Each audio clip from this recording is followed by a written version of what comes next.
여러분, 혹시 이런 말 들어보셨나요? 사는 만큼 번다. 그 말, 정말 위험한 생각입니다.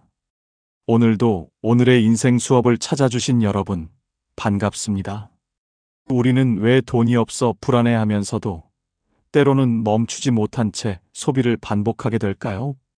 더 이상 벌어들이는 소득이 없는데도 그 정도는 괜찮겠지 하고 열어버린 지갑이 결국 미래를 잠식하고 있진 않으신가요? 대부분의 사람들은 소비에 대해 이런 착각을 합니다. 나는 허투루 쓰지 않는데 왜 돈이 모이지 않을까? 하지만 그 이유는 명확합니다. 크게 낭비하지 않았다고 해도 습관적 소비는 매일 조금씩 우리 자산을 갉아먹고 있기 때문이죠. 문제는 이것이 과소비로 인식되지도 않는다는 데 있습니다. 여러분은 혹시 하루 2잔 이상 커피를 사 마시는 걸 당연하게 여긴 적 없으신가요? 이제부터는 삶의 기준을 바꿔야 합니다. 돈을 어떻게 쓰느냐보다 무엇에 쓰지 말아야 하는가를 아는 것이 더 중요해졌습니다. 그렇다고 해서 무조건 아끼자는 얘기가 아닙니다. 돈을 덜 쓰는 것이 아니라 덜 후회할 곳에만 쓰는 것. 그것이 우리가 앞으로 살아갈 방식이어야 합니다. 예를 들어 점심 한 끼에 10,000원 이상을 쓰는 일이 반복된다면 그것은 단순히 한 끼가 아니라 한 달 후 통장 잔고에 미묘한 구멍을 만드는 행동일 수 있습니다. 물론 특별한 날의 외식은 추억이 될 수 있겠지만 문제는 그 특별함이 반복되는 순간 익숙한 낭비로 변해버린다는 점입니다. 이런 생활 속의 사소한 사치들이 반복되다 보면 우리는 번듯한 월급을 받아도 늘 돈에 쫓기는 삶에서 벗어나지 못합니다. 그리고 그 원인을 더 벌어야겠다는 결론으로 돌리죠. 하지만 사실 더 벌기 전에 먼저 해야 할 일은 내가 어디에 돈을 쓰고 있는지 냉정하게 직시하는 것입니다. 진짜 부자들은 소비를 아끼지 않습니다. 하지만 그들은 철저하게 가치가 있는 소비만을 선택합니다. 자신에게 도움이 되는 소비인지 아니면 단지 주변 시선에 휘둘려 소비하는 건지를 명확히 구분하죠. 그래서 지금 우리에게 필요한 건 돈을 쓰지 않는 삶이 아니라 돈이 남는 습관을 만들어가는 삶입니다. 그 시작은 덜 쓰기가 아니라 잘 쓰기에서 출발합니다. 그럼 이제 우리가 구체적으로 어떤 소비를 줄여야 하는지 그 실천 가능한 항목들을 하나하나 짚어보며 이야기 나눠보겠습니다. 돈을 모으기 어려운 가장 큰 이유는 몰라서 쓰는 돈입니다. 알고 쓰는 돈은 지출이고 모르고 쓰는 돈은 손실입니다. 우리는 그 손실을 매일 겪으며 살아가고 있다는 사실 혹시 실감하고 계신가요? 자, 먼저 생각해 봅시다. 지금 여러분의 하루 중 가장 빈번한 지출은 어떤 항목인가요? 커피 한 잔, 편의점 간식, 출퇴근 택시비, 기념일 선물, 자동 결제된 구독 서비스. 이런 것들이 작은 사치라는 이름으로 자리 잡고 있진 않으신가요? 문제는 이 작은 사치가 쌓이면 우리가 아무리 절약을 해도 돈이 남지 않는 구조가 되어버린다는 점입니다. 이쯤에서 가장 먼저 조정해야 할 소비 항목을 짚어볼 필요가 있습니다. 첫 번째는 식사 비용입니다. 점심 한 끼, 요즘 만만치 않죠. 하지만 이 점심이 에너지를 위한 식사인지, 기분을 위한 외식인지 생각해보는 것만으로도 지출의 성격이 달라집니다. 기분 좋은 외식은 한 주에 한 번이면 충분합니다. 나머지는 단순한 영양 보충이어야 합니다. 소비가 아니라 필요 충족이죠. 두 번째는 교통비 중에서도 택시입니다. 단거리 이동, 지하철 한 정거장을 굳이 택시로 이동한 적 있으신가요? 오늘은 피곤해서, 비가 오니까, 시간이 아까워서라는 이유로 쓰는 그 택시비는 사실 시간 절약보다도 습관적 편의에 가까운 지출일 수 있습니다. 작은 지름길이 매달 몇만 원의 누수가 된다는 점, 의식하지 않으면 절대 줄일 수 없습니다. 세 번째는 커피나 음료 같은 반복 지출입니다. 아침에 테이크아웃 커피 한 잔, 익숙하죠? 하지만 하루에 2~3번 반복된다면 그건 휴식이 아니라 중독성 소비입니다. 저렴한 브랜드로 바꾸고 하루 한 잔으로 줄이며 사무실 탕비실을 적극 활용하는 것. 이게 단순한 절약이 아니라 의식 있는 소비입니다. 네 번째는 기념일과 이벤트 소비입니다. 한 달에 쏟아지는 생일, 기념일, 각종 모임들. 축하라는 명분으로 흘러나가는 비용이 의외로 큽니다. 문제는 이 모든 걸 습관처럼 챙긴다는 데 있습니다. 감사의 마음은 표현하되 지갑은 예산 안에서 열어야 합니다. 소득의 3% 이내라는 기준을 설정하는 것만으로도 많은 것이 달라질 수 있습니다. 다섯 번째는 계절마다 바뀌는 옷과 유행 아이템입니다. 새 계절이 올 때마다 뭐라도 하나는 사야 할 것 같은 기분이 드신다면 이미 마케팅에 휘둘리고 있는 상태입니다. 작년 옷을 잘 보관하고 새 옷은 한 시즌 건너뛰는 경년제 소비.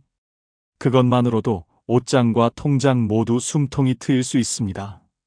이 모든 예는 단 하나의 목적을 향합니다.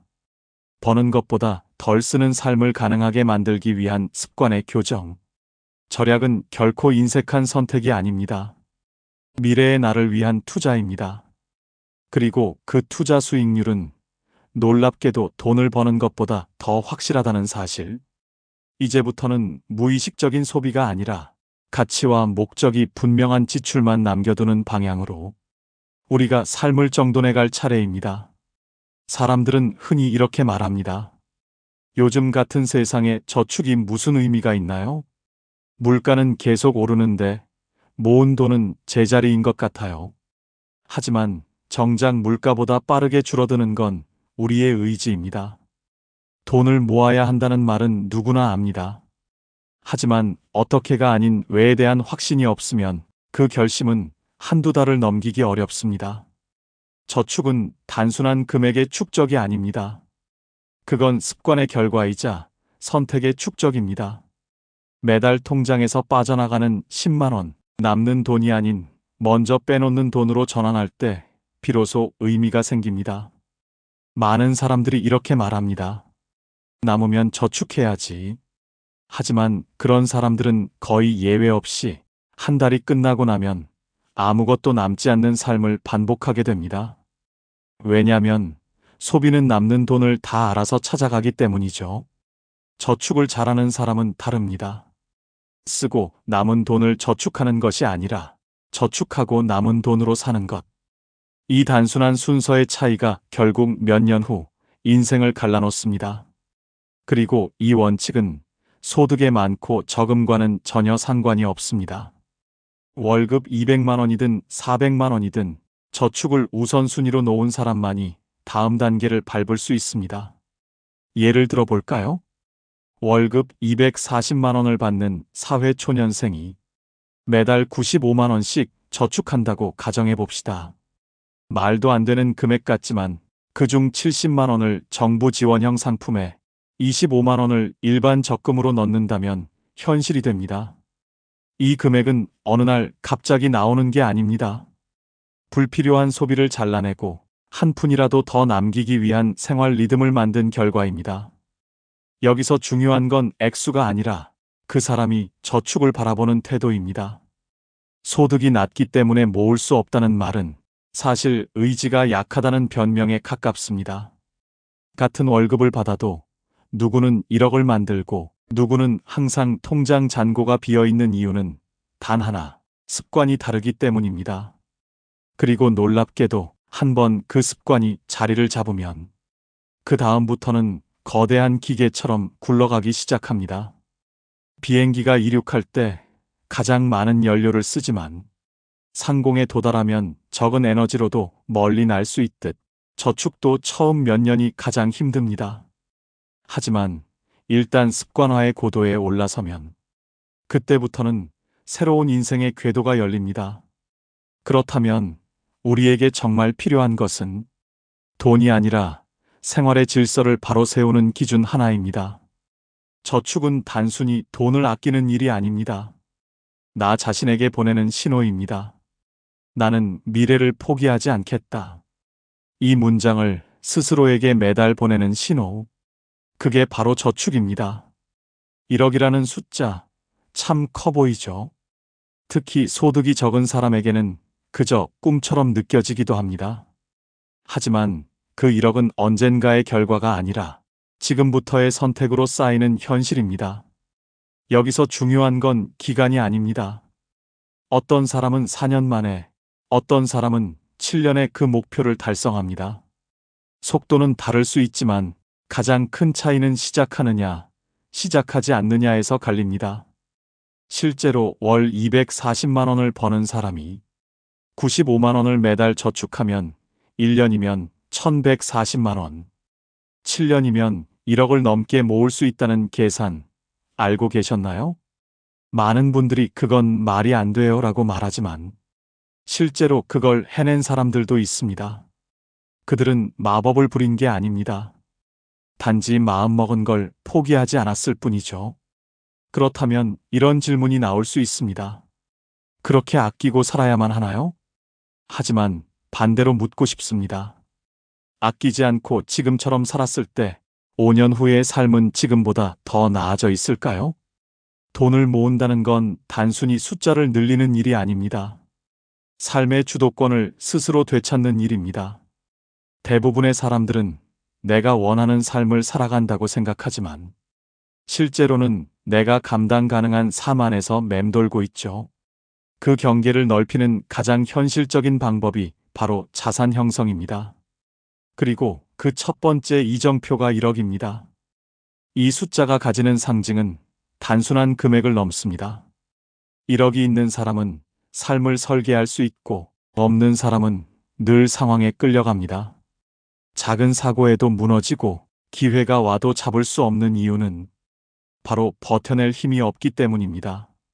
그런데도 여전히 많은 이들이 나는 벌이가 적어서 안 되라고 말합니다.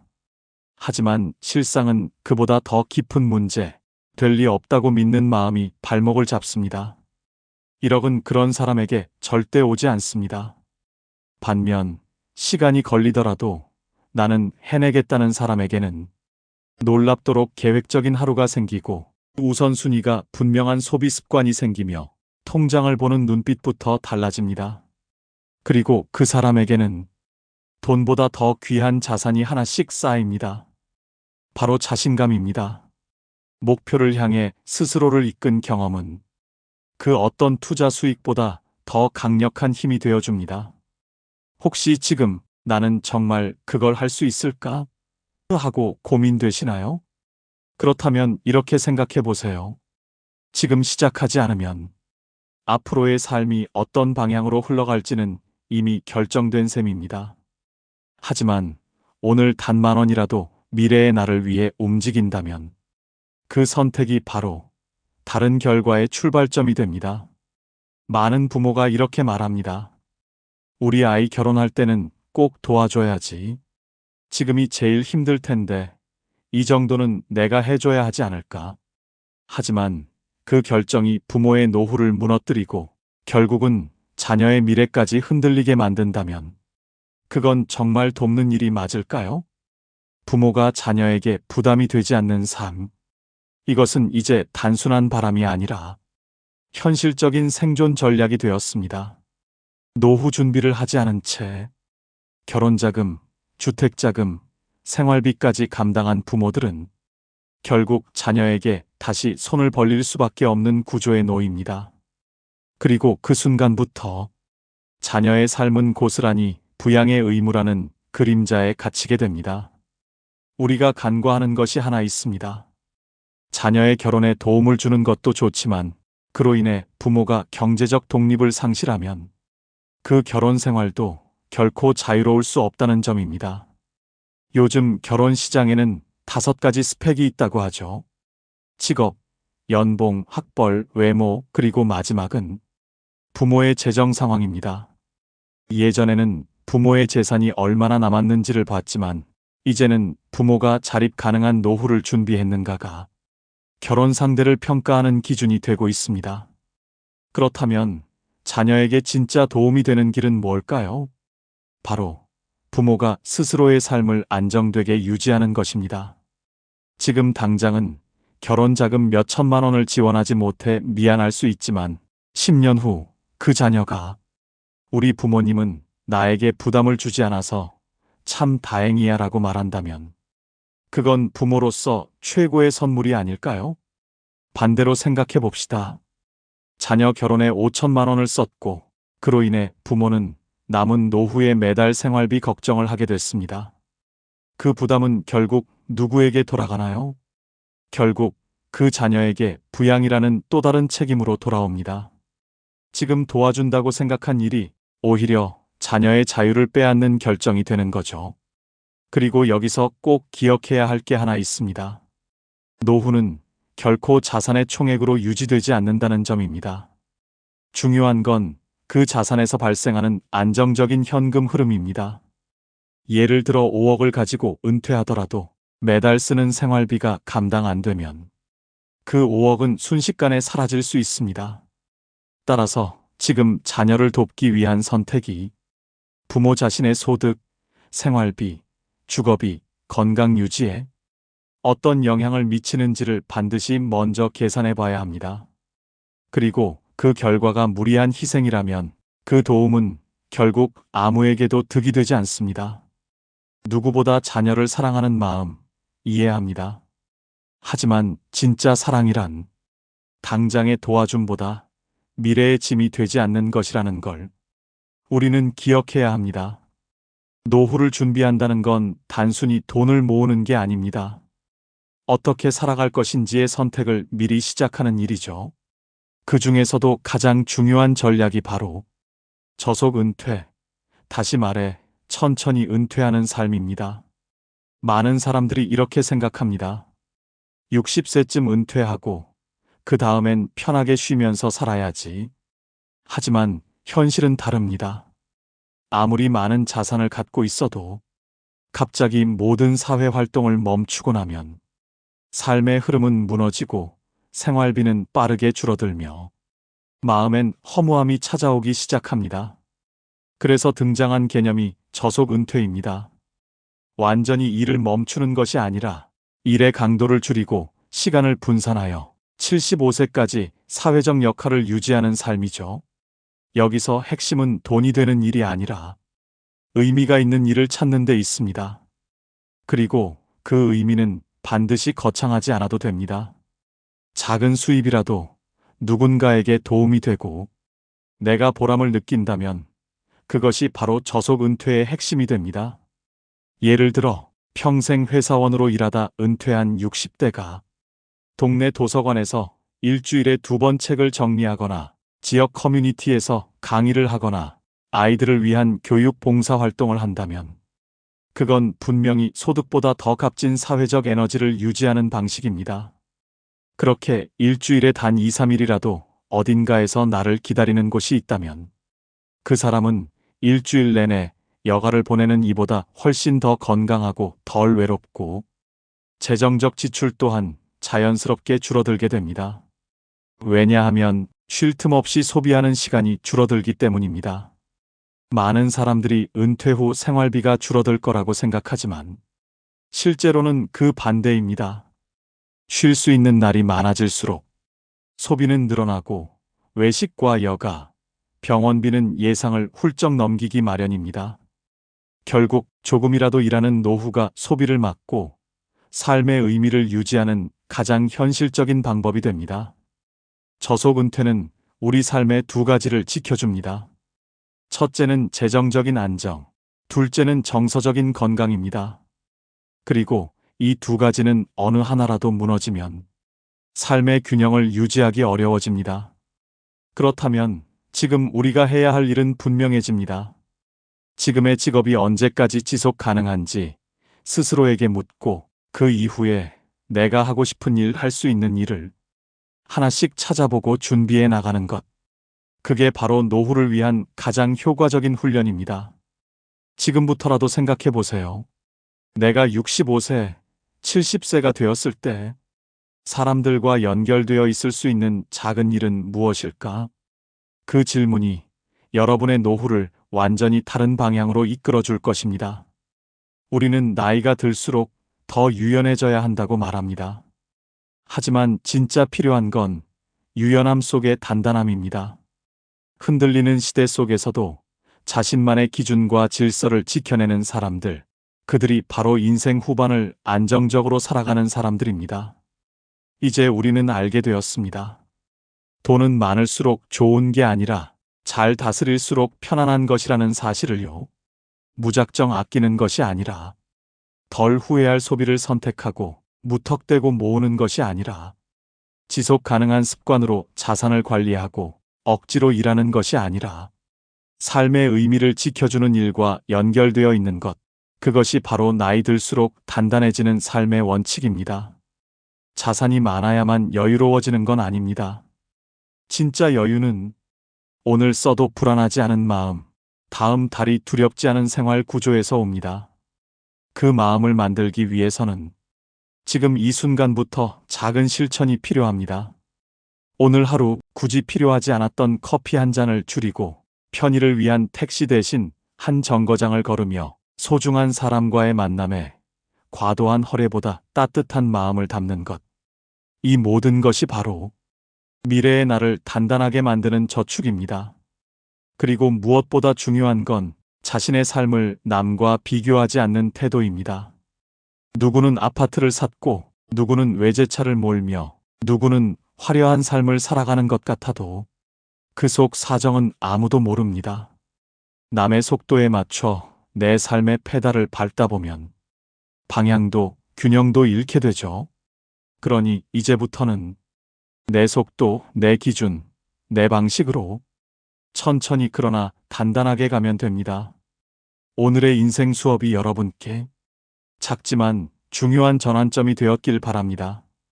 그리고 마지막으로 이 영상을 보고 계신 여러분께 하나의 질문을 남기고 싶습니다.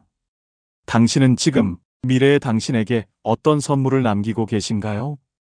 이 영상이 도움이 되셨다면 구독과 좋아요로 오늘의 인생 수업에 함께 해주세요. 당신의 응원이 더 깊은 이야기를 만들 힘이 됩니다. 고맙습니다.